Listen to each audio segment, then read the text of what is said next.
Hey, I'm Chelsea with IDI. And I'm Aaron with IDI, and today we're going to have a little Q&A and discuss foam equipment. We're going to discuss getting into the insulation business and other considerations besides just the equipment. So Chelsea, I want to ask you, when you're selling a rig, when you're talking to a new potential customer, what things do you bring to their attention, equipment related, what markets they're going to be in? What are some of those questions that you ask? So, there's a couple of different things that I would, want to discuss with a customer. One is their volume. What kind of market are they going to go after? Residential market, industrial market, commercial market, the size jobs they're going to be doing, location, climate zones, whether they're going to be in a box truck or a trailer. Are they going to be able to maneuver a trailer or have a truck to be able to pull the trailer? How much hose length, if they have a high-rise building, does it need to be a portable system? So those are... Right. Some of the mobility factors too, a box truck, obviously if you're in an urban area, sometimes it's a little more mobile. You can get it in and out of tighter spaces. Or a trailer, there's benefits of that you can drop it at a job site if you're there for a prolonged period of time.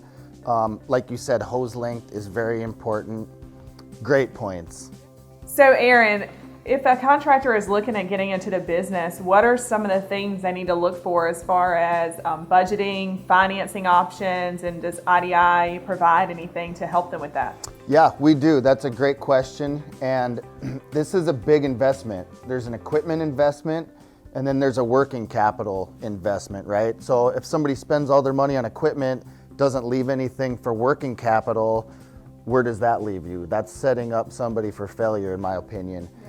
It is a big investment to get into it. IDI does have some financing options. We work with a third-party lender, American Financial Partners. And the way they look at it, there's kind of two options for financing. You can go into an EFA bucket, which would be an equipment finance agreement. Those are the guys with a better FICO score, the candidates with some tenure, some business experience, 2 years of good business standing. And what you get out of an EFA is usually a lower interest rate. You get early payoff options. So it's more like a traditional loan. Bucket number two is a lease. Less desirable FICO score. Maybe you're brand new in business. You don't have 2 years of good business standing. You would go into a lease bucket. Higher interest rates and no options for early payoff traditionally.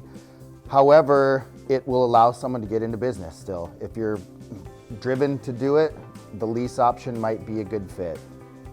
And of course, they can, pay for it personally as well. If they already have the working capital or the funds, they can. That's right. Okay. Yep. So down payments, anything like that, we can accommodate. If you can do half down, we can get started on a rig build. You can pay the half prior to shipping. You can lease the other half, finance it. There's a lot of options. So in addition to that, we need to look at how are they going to get jobs? Do they have jobs lined up? Do they have contracts?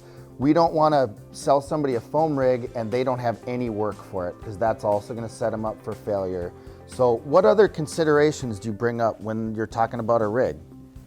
So, of course, marketing. How are you going to market your company? How are you going to get those jobs and keep your rig running and making money? Living in the world that we live today, everything is driven by the internet. So make sure you have a website, any social media, LinkedIn, Facebook, Instagram. Just make yourself available to the World Wide Web.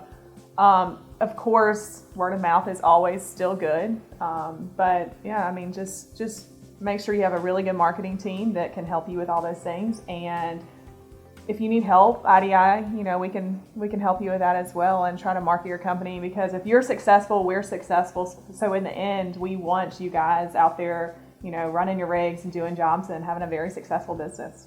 So are you on Facebook? Because I've never seen you on there, ever. Really? Yeah, never, not once. No, just have 2 accounts. You should consider that. Yeah. Getting onto it, I think would be great. So like she said, IDI can help with that. We have some marketing experts. We can help with literature. We can help with some brochures. So let us help with that. So Aaron, tell me, if a customer comes in, a new contractor buys a spray foam rig, what can he expect from us as a company to support him, during the sale, after, anything? Right. So training, obviously, we approach training in two different ways. On-site training. Once we sell a piece of equipment, we'll send a technician, one of our 7 techs, to come out, commission the equipment, train, best practices, safety. Phase 2 is our classroom portion. So that entails coming to one of our locations. We have training events at any one of our branches. Any time of the year. We have our big 3-day training events where we actually do spraying down in Dallas and up here at our headquarters in Minneapolis. So that's the training support that you can expect.